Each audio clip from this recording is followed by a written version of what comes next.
So welcome back everyone. As you can see, I just opened up the aviary for the Youngbirds, and I'm also gonna do a quick update on this guy right here behind this door, because it's been quite a while since I've done one. And yeah, I'm afraid I don't have very good news on this guy. Turns out that even with this new hen right here, the eggs are also non-fertile. I'll have a look for you guys here, but yeah.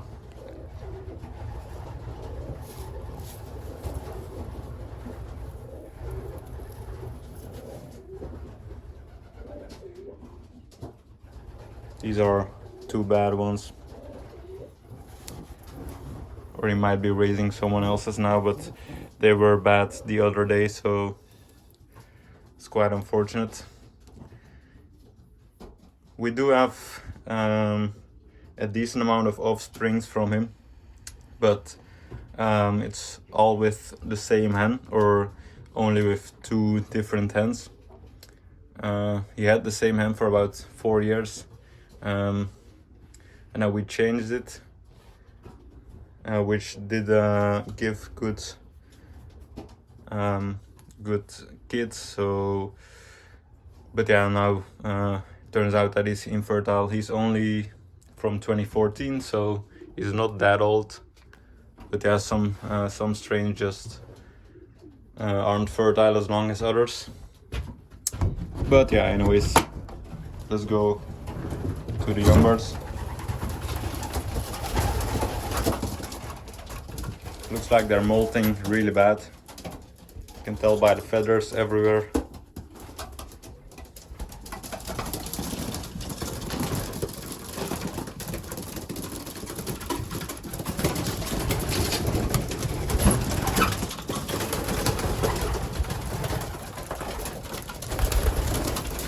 Yeah, that red one is really, and the two reds as well. Blue one as well. The good thing is they will look a lot better once they have their full grown feathers. They will look a lot more mature.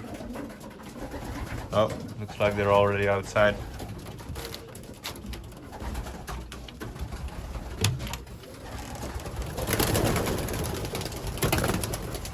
There they go.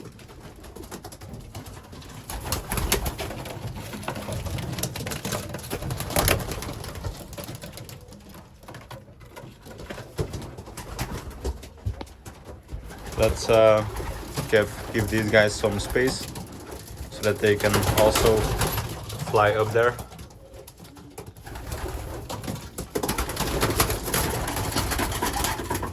Come on.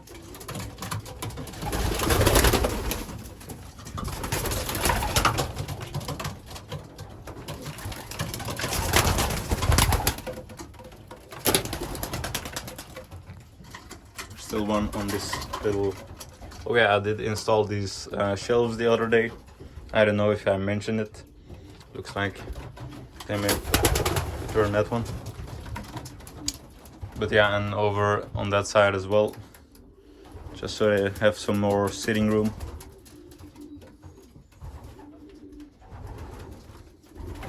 Come on, guys.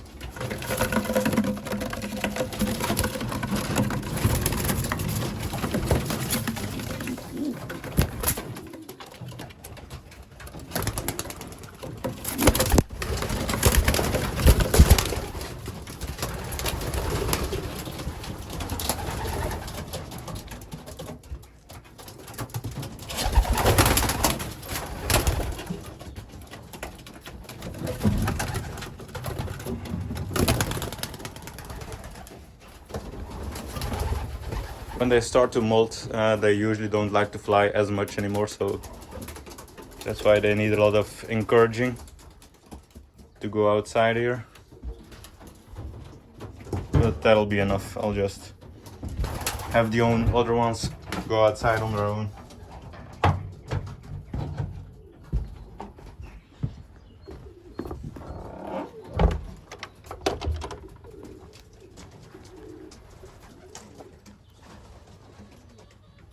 quite a few did make it outside already, so excuse me. Looks like I might have to help those ones a little. You're always gonna have some lazy ones like those two. Just throw something up there. Or maybe use the little bag on a stick that we have. Like this. That usually gets them to fly.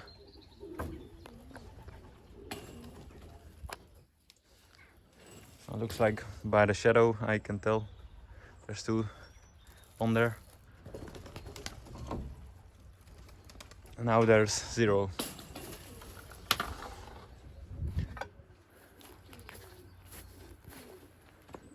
Oh, it looks like the other ones decided to come outside here as well.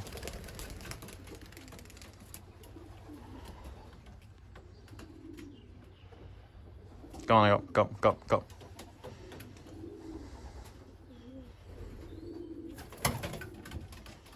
The one sitting closest is actually one of the younger ones. He's also not molting yet, so kind of a giveaway as well. The rest are flying decent.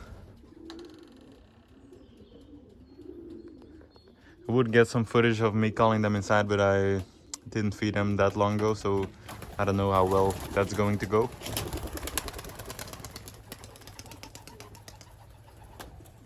Yeah, the one sitting on the right is a younger one, and then the other one is just lazy, I think.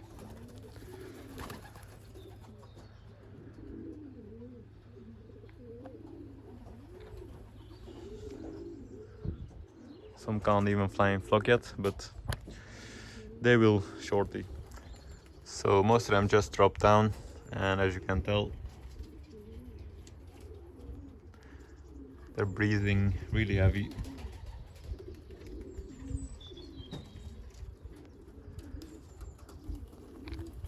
Partly due to them starting to molt, and also because of it's actually quite warm outside. You'd be surprised how warm it is in the sun. That's why I'm sitting in the shade right now. But yeah, it's actually pretty warm in the sun. For some reason they just keep doing small circles as well. Probably because they're molting again. They don't like to fly too far. So yeah.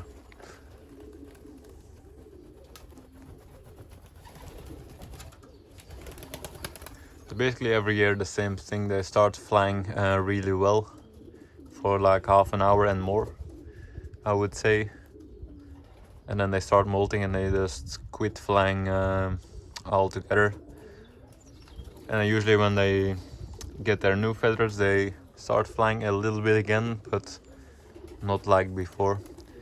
That's the hardest part for us, trying to get them to fly like before with the new feathers, or has been the hardest part the past few years.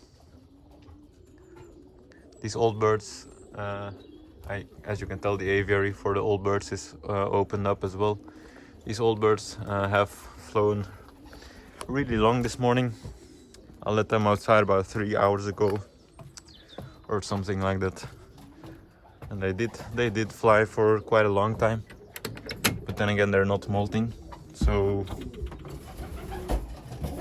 yeah, they're in quite good shape.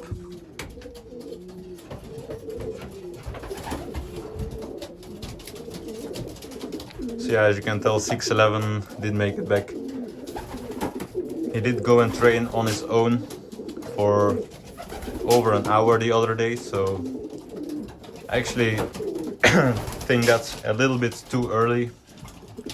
Not saying a lot too early. He tends to get into shape a little bit before the other birds do.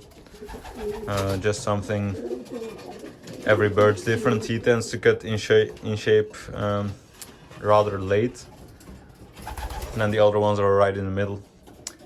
But yeah, he doesn't need to be in shape yet. Obviously, if any of you know how peaking works, you don't want them to peak before they should. That guy should peak right about 3 to 4 weeks from now. He should be at his all-time best. So you have to try to train them that way. So basically how to do that is you release them. For example, now when you're still in the waiting period, you don't want them to be in peak conditioning. You release them every other day. So you don't release them every single day, and that really keeps them from flying too far and getting in too good of a shape. And then I would say basically the week before you want them, or before the races start, you really have to start releasing them every day. Some even do twice a day, but we don't do that. It's not necessary for sprints. But yeah, the week before the races, I tend to release them every single day, and they start flying an hour and a half maybe, all of them together. So, but yeah, some do train a little bit longer than others, especially when they're widow like this. But yeah, and then obviously the first race is a race of a 6-week period, so then the hard thing to do is keep them on the same peak level for about 6 weeks, which usually doesn't happen. It's quite hard to, even for like let's say a bike rider, to be at his peak for 6 weeks. If you're lucky, you can get about 4 weeks at your peak level, and then you start going down. That's just physical limitations. You cannot be at your best at all times. So yeah, that's what we're trying to do with these guys. We should probably close this up. These young birds starting to annoy the widowers here. But yeah, let's go check outside.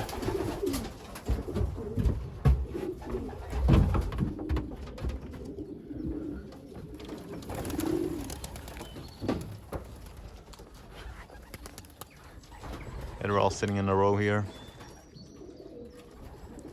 Some still breathing heavy, so I might get them to fly a second time in a bit. I might not, we'll see. I am going to put a little thing here. Looks like my dad hid it somewhere. Not sure why. We have this little thing to put in front there so the young birds can get in. But yeah, I don't know where he put it. Looks like a few sitting over there as well, so... Oh yeah, let's have a little look at the other young birds right now. Most of them have been on the loft for quite some time now. Maybe even a week. For some of them. Yeah, we could probably move the old hens from this loft now, so probably gonna do that soon as well.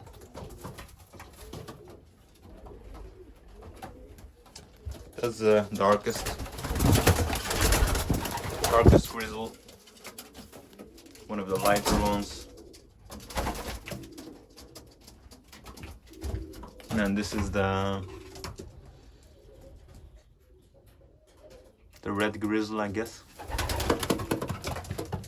And then there's two others.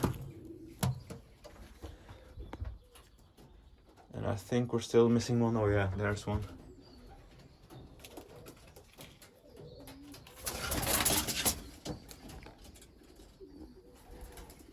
So there should be around 20 birds on here now, not counting the old hens. But yeah, they'll be moved soon, so yeah.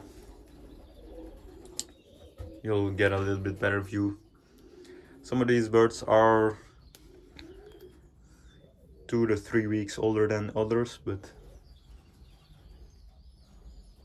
most of them are the same age.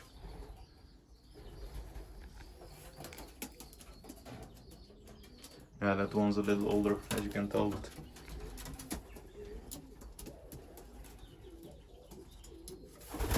I think we got a... I don't know what bird that is. It has a red ring. Might be... yeah, I don't know. Might be a first round bird that made it on there, or... yeah, I don't know.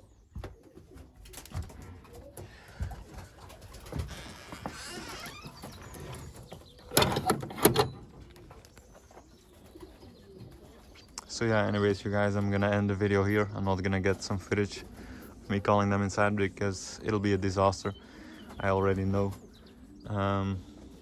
Especially when I try it now. I might try it in a few hours once I scare them up a few times. But yeah, now it would be a disaster. So yeah, anyways, I hope you enjoyed today's video again. As always, leave a like, comment, subscribe, and have a good day.